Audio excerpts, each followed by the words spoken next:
This is how a viral singer is now being canceled and called a killer. A teen was found decomposed in a trunk of a Tesla after being missing for over a year. The man this vehicle was registered to was touring worldwide, and now that has been canceled under allegations that he murdered her.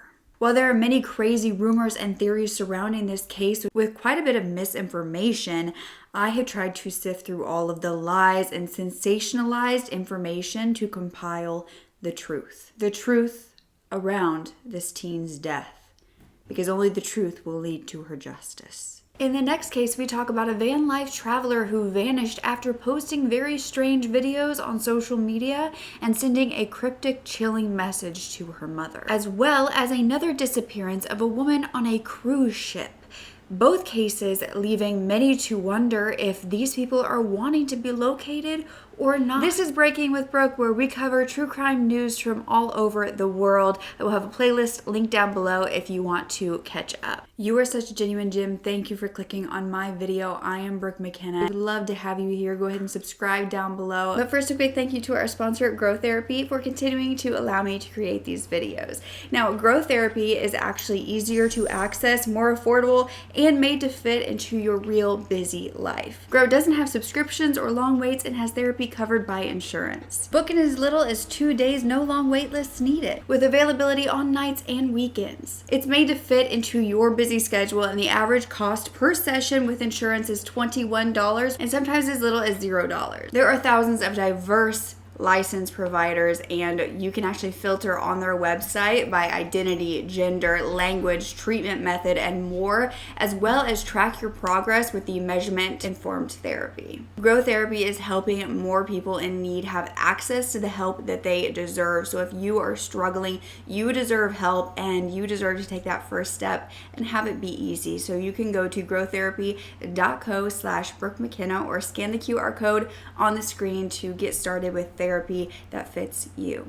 Now let's get back to the story. So Celeste Rivas Hernandez lived in Lake Elsinore, California. She was a 13-year-old girl who was known to be bubbly and sweet. She had this dark, wavy hair, and she was a beautiful little girl. But that's what she was, a little girl. However, in April of 2024, she vanished. Her family reported her missing, and her mother told police she was dating a person named David at the time, but that was all her mother knew. Unfortunately, that's all we really know about the missing teen. For the next year and 5 months, there were no leads in this disappearance. Missing persons posters were said to blanket the town that she lived in, and not just once. You see, back in February, 2 months prior to this disappearance, she had missing posters placed around town, and she was actually missing on Valentine's Day of 2024, but she had been returned home by the police before vanishing again in April of 2024. But this time, she hadn't been found. But on September 8th of 2025, her mother would see the news about an unidentified body being found, and she would contact authorities in Los Angeles. You see, LAPD would respond to reports of a foul odor coming from a car in the police impound lot. This was a Tesla that had been impounded and left at this tow yard for about 5 days prior to this, after being abandoned in Hollywood Hills. The Tesla Model Y had been parked in various places around this neighborhood in Hollywood Hills. This was for weeks, about a month, until it was finally towed because the homeowners were telling police that it had been there for quite a while. Homeowners believed that it had been abandoned more than a month ago. It was a car with a big dent in it, and they had never seen anyone in it or driving it. But due to this foul odor and flies coming from the front trunk of the Tesla, LAPD would open that area and they would find a bag. Inside was a decomposed body. It was too decomposed to be able to immediately identify the gender or the identity, but this was believed to be due to the amount of time it had been left in the trunk, as well as the heat of the LA summer. The license plate of this Tesla was actually from Texas, and it was found to be registered to a 20-year-old man named David Anthony Burke. He had never reported this vehicle stolen. The body was sent to a medical examiner, and investigators tracked down this David Burke. They would discover, however, that David was a famous singer under the alias of David, which was spelled D4VD. He had gone viral on TikTok. He amassed 3.6 million followers. He signed with Darkroom and then with Interscope Records, and he had just announced a worldwide tour. He collaborated with artists like 21 Savage, and he was seen on social media videos with people like Benny Blanco. He was in that world of Hollywood. He had even created an anthem for the game Fortnite, and he was on his Withered tour. He had just performed in Madison, Wisconsin the day prior to this body being found, so he wasn't in the California area at that time. The next day, LAPD announced that David was cooperating with them and their investigation. They also announced that the remains found were believed to be those of a woman's, and they were not intact. The police captain, Robert Peters, claimed it was too soon to determine whether she was a victim of a crime, but there were sinister signs, and her body was wrapped in a unique container. Her case was being treated as a death investigation. 9 days after this unidentified body was found, with the help of Celeste's mother, Celeste was identified as the girl in the trunk. She had been found a day after her 15th birthday. Her birthday was September 7th. Her mother noted that Celeste did have a tattoo on her right index finger that had the letters SHH. The remains also had this tattoo. Forensics were able to confirm that this in fact was Celeste, but the coroner was yet to determine a manner of death. They did determine that at the time of her death, she weighed around 71 pounds as a 14-year-old girl, and she was wearing a tube top, black leggings, a yellow metal chain bracelet, and stud earrings. A 15-year-old girl found dead inside a singer's Tesla. At this point, it is not clear he did anything wrong. It is his car. Plausible reason of what happened possibly is that she had access to his car. He travels the world, and somebody, one of her friends, somebody else, harmed her and put her in the car. Now, Los Angeles, where the Tesla impound lot was about a 30-minute drive from Celeste's hometown of Lake Elsinore. David Burke matched the name the mother had said that Celeste could be with, the name of her boyfriend, David. But at this point, David was canceling upcoming shows and had returned to Los Angeles. Friends claim that David owned multiple vehicles and different people had access to them. This was a man who was believed to be making quite a bit of money online with his music and as well as his tour. But at this point, when the news broke, online sleuths began to piece together posts from David and who they believed to be Celeste before her death. There was a photo from back in 2024 of David in the area of Lake Elsinore, California. This was a photo of him, an alleged fan, and based on Google Maps, this was believed to be 0.3 miles from Celeste's family home. Only a 6-minute walk. There was also a photo found that was believed to possibly be Celeste. You see, David had lots of photos with a girl that was always covering her face, whether it be with a purse, with her hand. It never showed her full face. A live stream was then found from David's account back in January 2024, 3 months before Celeste vanished, where David and this girl were sitting there and David was answering questions from fans. At one point, Celeste was picking out which questions he should answer, or the girl who was believed to be Celeste. Pray for his career, chat. Are we done? Are we? We need to delete this. Are we? Maz, can we delete all VODs? And then as soon as the stream ends, delete the stream too? Can we delete anything? You done for, bro? Y'all are not done? Now you going to Epstein? Yo, wait. Oh, look it. Answer that one. That's so mean if you don't answer Which that. one? What's good, David? Big fan. Mixed by me. Oh, thank you, Mitochondria. At the end of the live stream, David had actually told the moderators of this account to delete the evidence of the stream once it was over.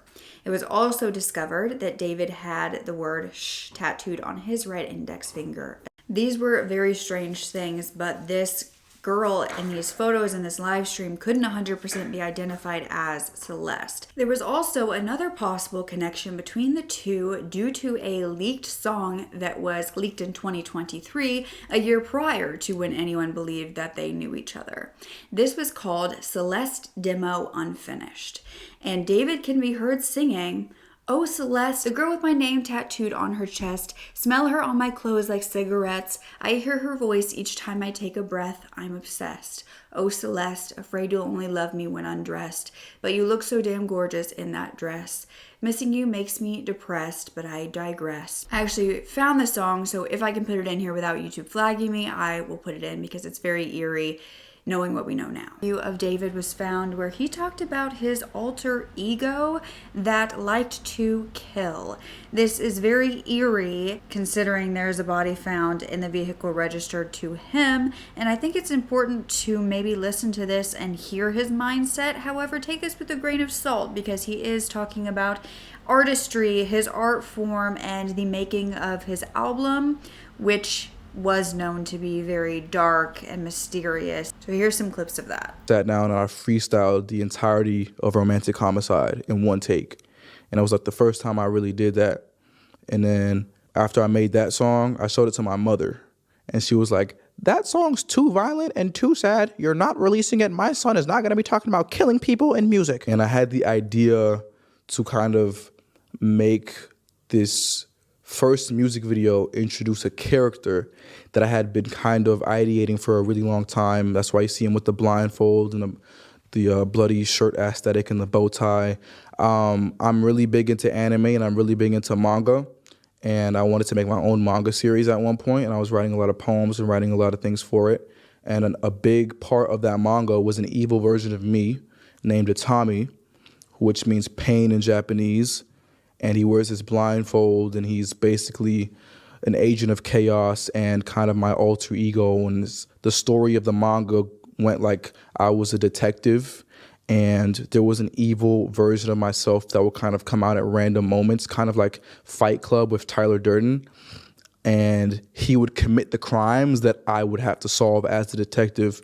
So like when I was as the detective, I'd be like solving murders that I'm committing myself. But Itami was the staple of this music video. You kind of see him throughout the entire thing. He's holding the knife with the bloody thing. You get the girl who's basically like the ghost of the person that he killed. It was his first victim in the manga. And Itami is seen throughout literally almost every one of my music videos. At this time, online sleuths began to realize that the two had a 5-year age gap, which is fine for people in their 20s and their 30s. But Celeste was still a minor when she was found dead and when she went missing. If the two really knew each other back in 2023, Celeste would have only been 12 and David 17. At the time she was found, she was 14 and he was 20. The mere fact that an 18-year-old is in the presence of a 13-year-old who had run away is not unlawful. But if there's any sexual activity, if there is any force or coercion, that could be kidnapping, that could be rape, that could be trafficking. That's the exposure that David has, setting aside the fact that she's now been found dead. In regards to their possible relationship being online, some online sleuths had found David's Discourse server comments from back in 2022 asking about Celeste as if they knew these two were in a relationship. I will put some up on the screen that I found, but if this Celeste really is Celeste Rivas that had now been found in his trunk, this showed that they actually knew each other back in 2022. But in February of 2024, there was a comment under one of David's posts that was very eerie. This stated, "Waiting for LAPD to get your ass for messing with a 13-year-old girl." David had definitely not responded to this comment, but it made it seem as though his fans knew what was happening, or at least knew bits about this relationship between him and this young girl.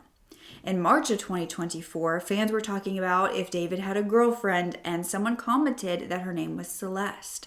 On August 15th of 2024, after Celeste had been missing for 5 months, someone commented, "Drop the one with the missing girl, Celeste Rivas Hernandez."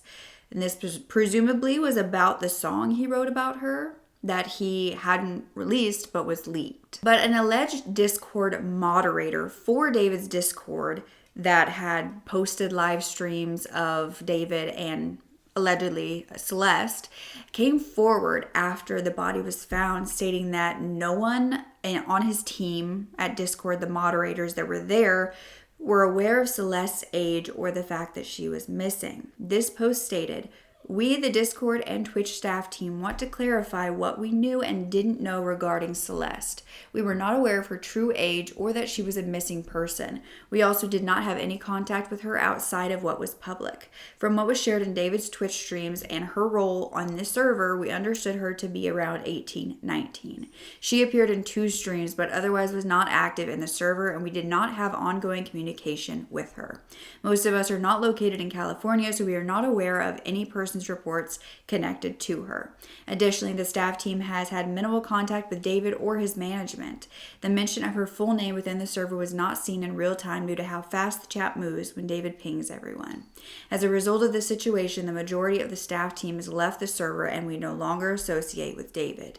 We do not support his actions in any capacity. Our priority has always been the well-being of members in this community. We are deeply saddened by the situation and extend our prayers to Celeste's family. May she rest in peace and may her family receive justice." Now, while these pieces of information found online have not been confirmed by authorities, a search warrant was issued for an address in Hollywood Hills, the same address where the Tesla was believed to be abandoned before it was impounded. Now, this was only about a block away from where the Tesla was towed from. This was a residence of a man named Josh Marshall. He was the one renting this residence. However, Josh Marshall was found to be David's manager, and David was said to be living there for $20,000 a month. It was a $5 million home in Hollywood Hills.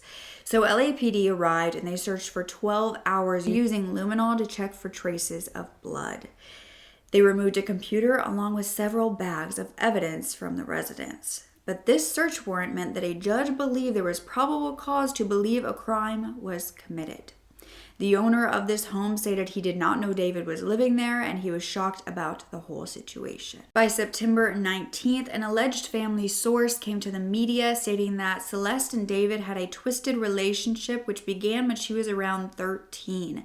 The family said that they repeatedly begged authorities for help when she had vanished, and the source alleged that someone called Celeste's mom while Celeste was missing and told her to stop looking for Celeste, that she was fine, and to take down the social media posts stating she was missing. Then a teacher at the Lakeland Village Middle School claimed Celeste had told him and the other students that he had actually met this David online, and she even bragged about running away to Hollywood with him once, but the police had brought her back before she had disappeared again for good.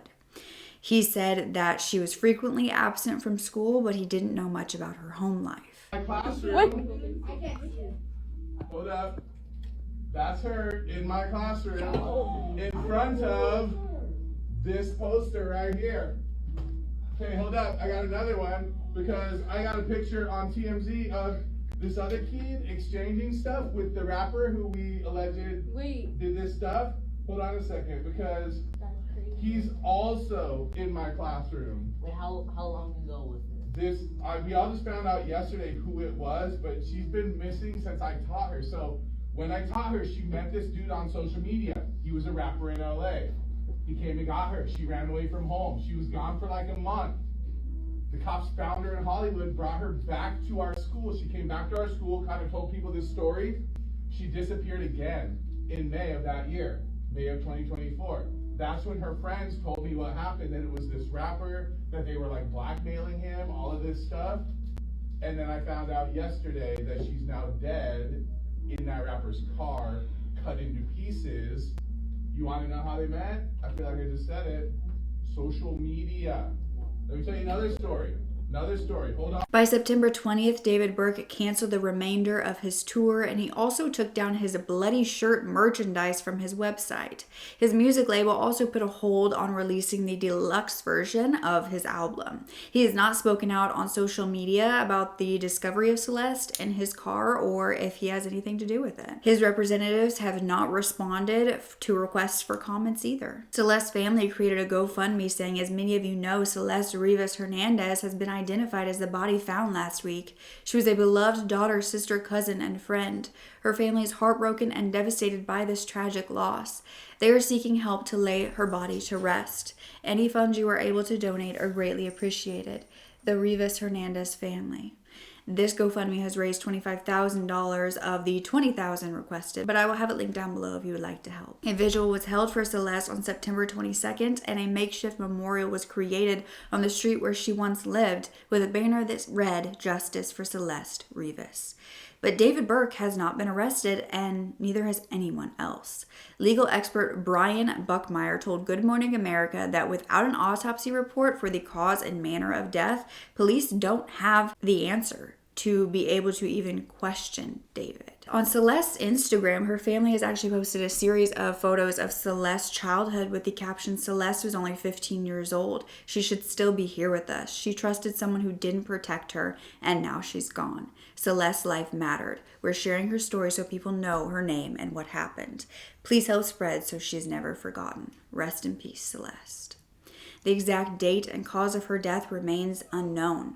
This case has yet to be announced as a homicide investigation as of September 22nd. While David Burke has already lost followers, brand deals, and the remainder of his tour, some fans are hopeful that he is innocent. Celeste, however, lost her life, and it's unknown why or how or who did this to this vulnerable teen girl. And if the abandoned Tesla was really in that neighborhood for over a month with Celeste's body inside, would David have been in the area the month prior?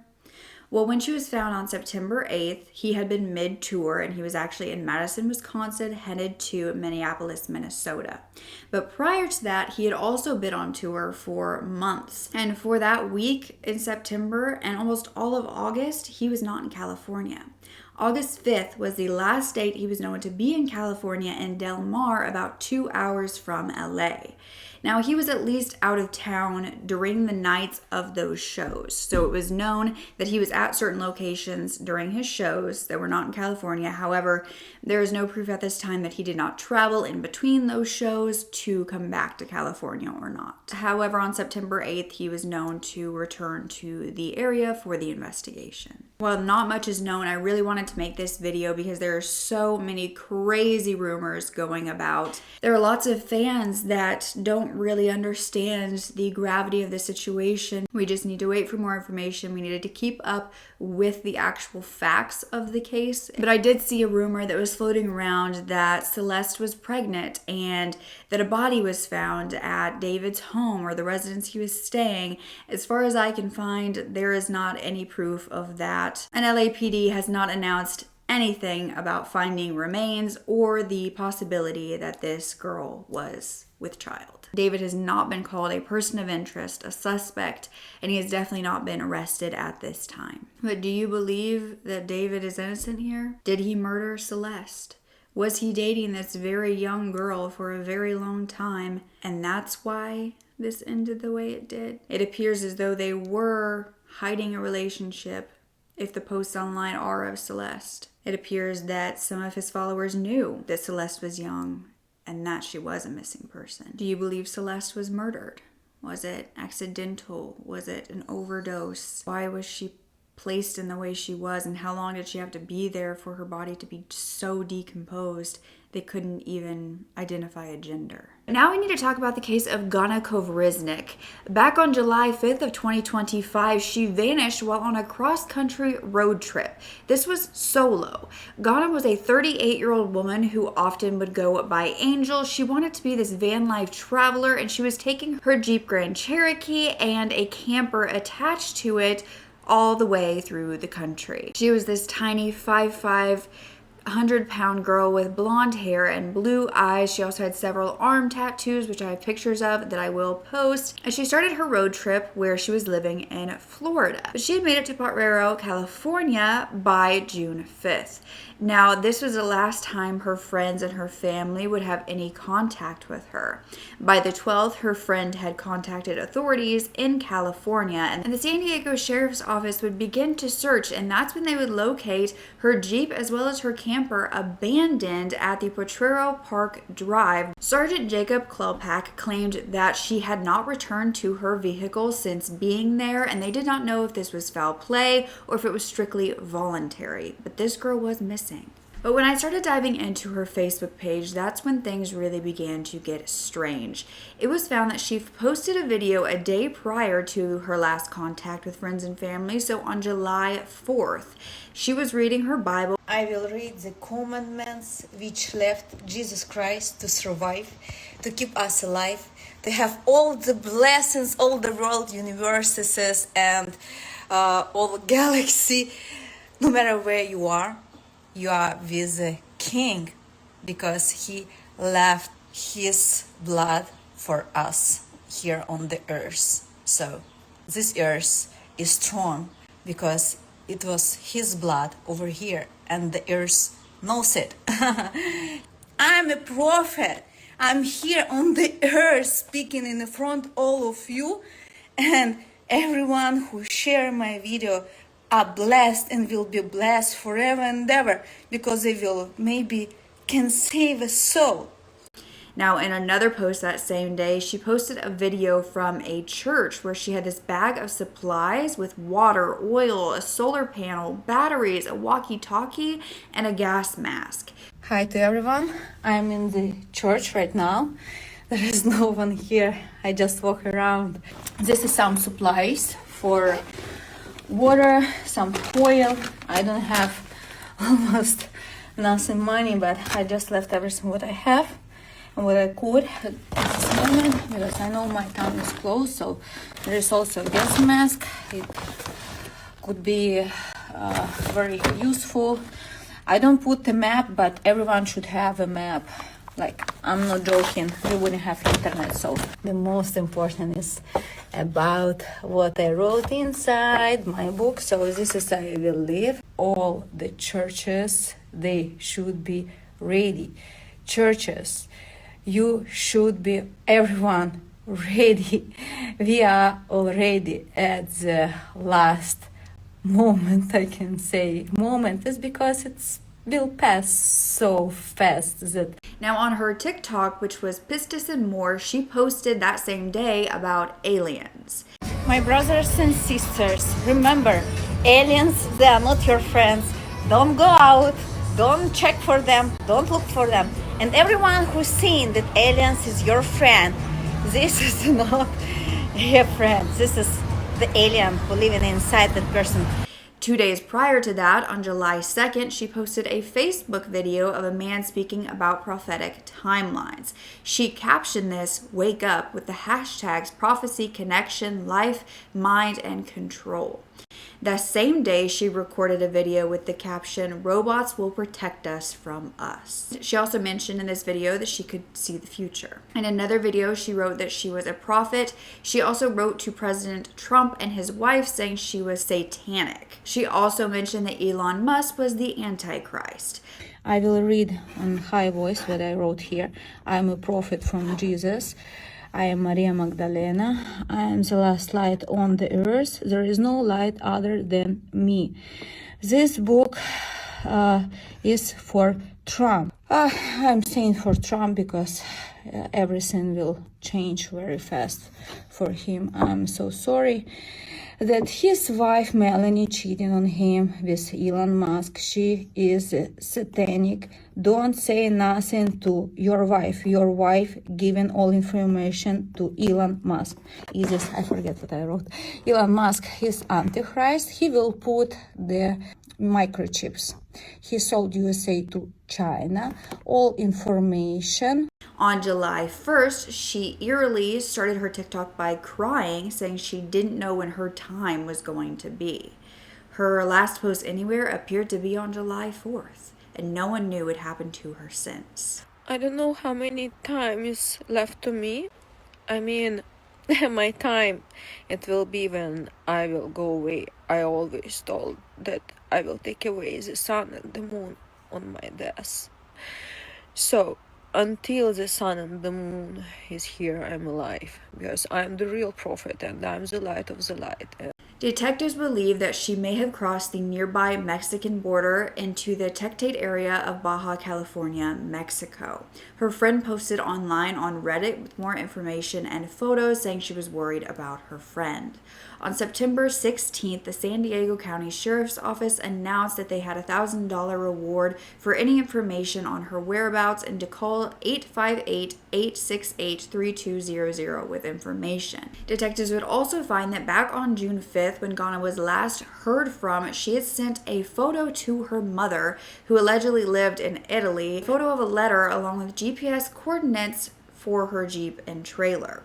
This letter gave instructions to give her mother all of her personal assets. The question was Ganna taken advantage of while visiting this church, while exploring her religion? Did she get involved with the wrong people? Was she having any sort of manic episode which led her down this dangerous path? Is she in her right mind? What made her give all of her assets to her mother? And the question we don't want to ask, did she end her life? And if so, why? And if so, why did she need all that supplies that she gathered at the church? And due to her mention of the current president, did she purposely leave America due to politics? And if so, why has she not contacted any of her friends and family since? She had also just gotten her van and camper and started her solo van life, which she was very excited for. Why would she leave that all behind? But she is still missing as of September 23rd, 2025, almost 3 months since she vanished. But this isn't the only woman who investigators believe recently decided to go missing on purpose. You see, there was another cruise ship disappearance this year. On September 17th, 2025, very recently, news broke that a 47-year-old American tourist named Jessica Collins had not made it back to her cruise ship. Jessica had been on Carnival Horizon, which had left Miami on September 13th. It was an 8-day Southern Caribbean cruise, which would be coming to an end on the 20th. But 4 days into the cruise, the ship was set to stop. Passengers disembarked on Bonaire, and Jessica was seen leaving as well, wearing jean shorts, a Hawaiian shirt, sandals, and a gray backpack. But Jessica did not return at the designated time. And after multiple announcements over the speaker on board trying to get in contact with her, the ship actually reported her missing the next morning. The Basic Police Care Unit would be conducting searches on Bonaire for Jessica at tourist locations and to find any trace of where she had been, as well as her timeline. They were able to track movements for that day of the 17th up until 3:15 p.m., and that's where all trace of her ceased. Now, police were able to get in contact with a family member of Jessica's, and they had not had any contact with her either. So the police made an appeal for Jessica to contact the local authorities to let them know that she was safe, and the Bonaire government also made a press release stating the same and saying that the goal was to find Miss Collins quickly and safely, and that the situation was being closely monitored. Now, on the ship, the Carnival crew found cash gratuity in her room as well as a thank you note from her. It appeared as though Jessica had taken her ID but had left several of her belongings in the cabin. But on September 23rd, Carnival announced that Jessica had actually contacted a member of the Carnival care team who was trying to contact her. Jessica said that she was safe and she did not want to be found or contacted again. Carnival stated they were working with local authorities, but that the guest appeared to have taken action and decided to leave on her own. Now, authorities in Bonaire say they are continuing to investigate, and they urge anyone with information to call the local tip line. Jessica has still not been located in person to confirm her safety. The cruise ship was already docked back in Miami, and another cruise has begun with new passengers. Now, it was found that Bonaire does allow entrance without a visa, and you're able to submit an application for a residence permit once you're there, which is valid for a year and is renewable. Is this what Jessica did? Did she know this and this was her plan all along? Is she really safe? Does a text from her mean that police should stop looking? But how odd that in the span of a few months, 2 women allegedly decided to vanish on purpose, leaving no motive why. Was this really a choice in either case? And do these women need help? I don't believe investigations should stop until there is confirmation that these women are alive and well in their right state of mind and want to be where they are. It is so concerning, and my hope is just that they are found safe and sound and that their case does not end up like the case of Celeste Rivas. Rest in peace, Celeste. Thank you for listening to another episode of Breaking with Brooke. If you want to binge all of the Breaking with Brooks, I will have that playlist down below. Catch up on all of the recent news. Let me know of any cases you want me to cover in the next BWB. And that is all. Don't forget to speak up. Your voice is powerful enough, and I love you to absolute pieces. Okay, bye.